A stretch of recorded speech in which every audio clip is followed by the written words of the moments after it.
Olá pessoal, meu nome é Vitor e hoje eu vou mostrar para vocês a leitura das charges do autor Laerte. O Laerte, assim como o Egeli, como o Glauco, é um autor que tem uma perspectiva crítica ao abordar a sociedade por meio das suas charges. No caso dessa aula, a minha intenção é mostrar para vocês o que acontece quando um autor ele rompe as barreiras entre os gêneros. Ele não apenas quer construir uma charge ou uma tirinha, mas uma espécie de mistura das duas. Como sabemos, as tirinhas têm um caráter narrativo, enquanto as charges se processam sem uma passagem temporal marcada. Mas é muito interessante quando o autor subverte essas características e tenta apresentar um novo modo de compor esses textos. O primeiro texto que vamos mostrar faz uma crítica à questão étnico-racial no Brasil. Essa questão, uma questão muito atual, muito contemporânea, e o Laerte a constrói por meio de 2 quadrinhos.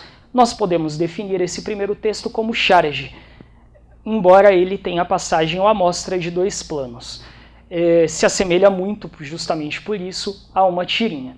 Quando analisamos o primeiro texto, nós percebemos que o autor enfileirou inúmeros seres humanos de diversas etnias e colocou um dizer acima que fala que a ciência já provou a inexistência de raças entre seres humanos.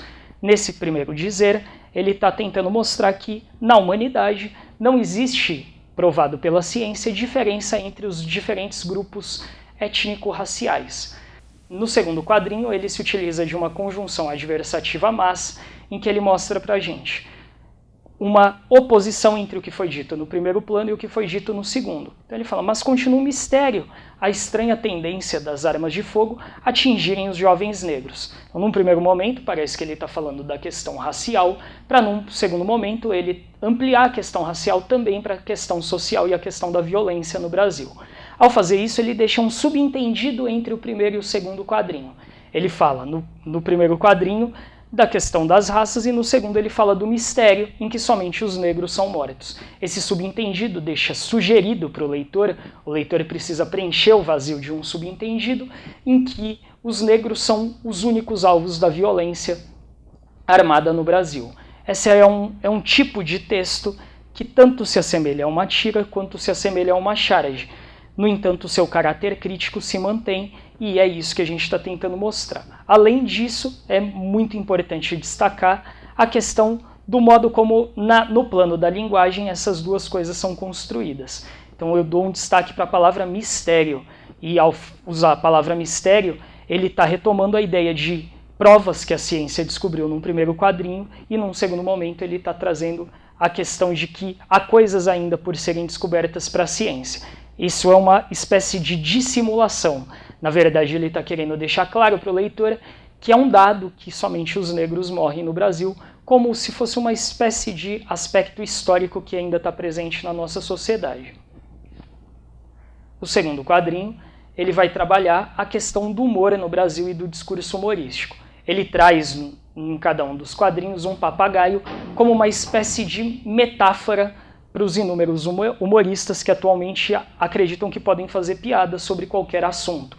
O autor, apesar de ser um humorista, ele faz questão de se posicionar diante da polêmica. Então, num primeiro quadrinho, ele mostra um papagaio preso na gaiola, retomando típicas imagens de piadas em que os papagaios são um desses personagens, e o papagaio agride supostamente alguém que esteja passando na frente da sua gaiola, chamando a pessoa de gorda, de anão.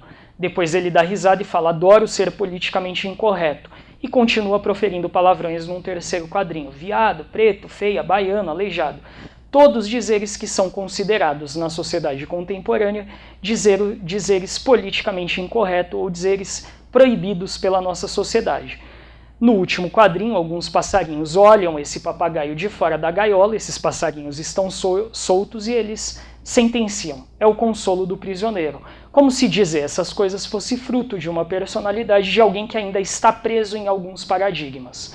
Nessas duas charges, nessas duas tirinhas, o que o autor quer construir para a gente é uma visão crítica da sociedade. Para além disso, eu quero retomar o objetivo principal dessa aula.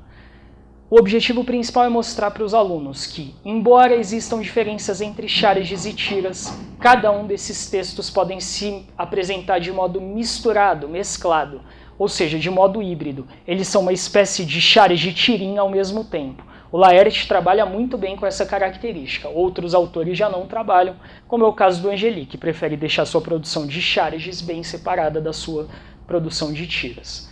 Por hoje é só, pessoal. Espero que tenham gostado.